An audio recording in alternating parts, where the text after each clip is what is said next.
में कोरोना ने हाहाकार मचा रखा है, ये तो किसी से छुपा हुआ नहीं है। नए केस 24,000 पार कर चुके हैं और मौत के मातम में डूब गया है ये पूरा शहर।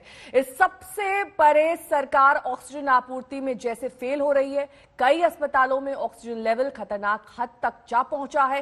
कोर्ट ने यह भी कहा कि सरकार जो भी करे बस ऑक्सीजन अस्पतालों तक पहुंचनी चाहिए।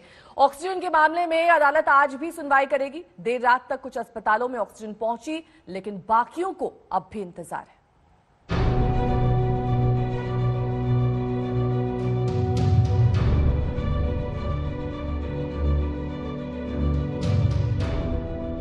गिड़गिड़ाइए, उधार लीजिए या फिर चोरी करिए, लेकिन ऑक्सीजन लेकर आइए। हम मरीजों को मरते नहीं देख सकते। बुधवार को दिल्ली के कुछ अस्पतालों में ऑक्सीजन की तत्काल जरूरत के संबंध में सुनवाई करते हुए दिल्ली हाईकोर्ट ने ये कड़ी टिप्पणी की। दिल्ली हाईकोर्ट ने केंद्र सरकार को निर्देश दिया कि कोविड-19 के गंभीर रोगियों का इलाज कर रहे दिल्ली के हॉस्पिटल को किसी भी तरीके से ऑक्सीजन मुहैया कराई जाए। हैरानी जताते हुए अदालत ने यह भी कहा कि केंद्र हालात की गंभीरता को क्यों नहीं समझ रहा। अदालत ने नासिक में ऑक्सीजन से हुई मौतों का जिक्र भी किया और कहा कि उद्योग ऑक्सीजन की आपूर्ति के लिए कई दिनों तक इंतजार कर सकते हैं, लेकिन यहाँ मौजूदा स्थिति बहुत नाजुक और संवेदनशील है। दिल्ली हाईकोर्ट ने कहा, अगर टाटा कंपनी अपने ऑक्सीजन कोटे को डाइवर्ट कर सकती है तो दूसरे ऐसा क्यों नहीं कर सकते?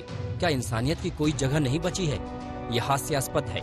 इसका मतलब है कि मानव जीवन सरकार के लिए महत्वपूर्ण नहीं है। दरअसल एक तरफ अस्पतालों में ऑक्सीजन खत्म होने से लोगों की मौत हो रही है, राज्य केंद्र में झगड़ा हो रहा है, तो वहीं दूसरी तरफ स्टील के प्लांट में ऑक्सीजन का इस्तेमाल होता है। इस पर न्यायमूर्ति विपिन सांघी और न्यायमूर्ति रेखा पल्ली की पीठ ने कहा कि ऑक्सीजन की आपूर्ति सुनिश्चित करने की जिम्मेदारी पूरी तरह केंद्र सरकार के कंधों पर है। जरूरत है तो स्टील और पेट्रोलियम समेत सभी उद्योगों की सारी ऑक्सीजन की आपूर्ति चिकित्सीय उपयोग के लिए की जा सकती है। अदालत ने दिल्ली के मैक्स अस्पताल की अर्जी पर भी सुनवाई की, जिसने 1400 कोविड मरीजों को बचाने के लिए अदालत का रुख किया। अस्पताल ने दावा किया कि उसके पास पर्याप्त ऑक्सीजन नहीं है। इस पर अदालत ने आश्चर्य जताते हुए कहा कि उनके आदेश पर अस्पतालों को ऑक्सीजन नहीं दी जा रही। दिल्ली हाईकोर्ट ने कहा कि जिन 5 ब्रांच का मैक्स ने जिक्र किया है, उनमें तुरंत ऑक्सीजन बिना देर किए पहुंचाई जाए और उन लोगों की जिंदगी को बचाया जाए जो फिलहाल अस्पतालों में भर्ती हैं। जीने का अधिकार उनका मौलिक अधिकार है।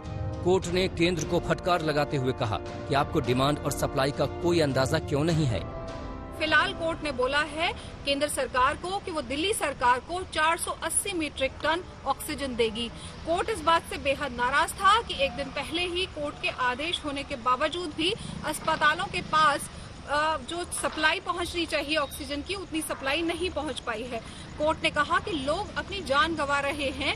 ऐसी स्थिति में सरकार की पहली जिम्मेदारी ये होनी चाहिए कि उन लोगों को ऑक्सीजन मिले जो अस्पताल में कोविड से पीड़ित है। अदालत ने केंद्र को ऑक्सीजन जल्द से जल्द अस्पतालों में भेजने के लिए डेडिकेटेड कॉरिडोर बनाए जाने और जरूरत पड़ने पर ऑक्सीजन को एयरलिफ्ट करवाने को भी कहा। लेकिन बड़ा सवाल ये है कि क्या अदालत अब औद्योगिक फैक्ट्रियों को हो रही ऑक्सीजन की सप्लाई को रोकने या कम करने की तरफ बढ़ेगी? क्या ऐसा संभव है? ये बड़ा सवाल है। दिल्ली से पूनम शर्मा के साथ आज तक ब्यूरो।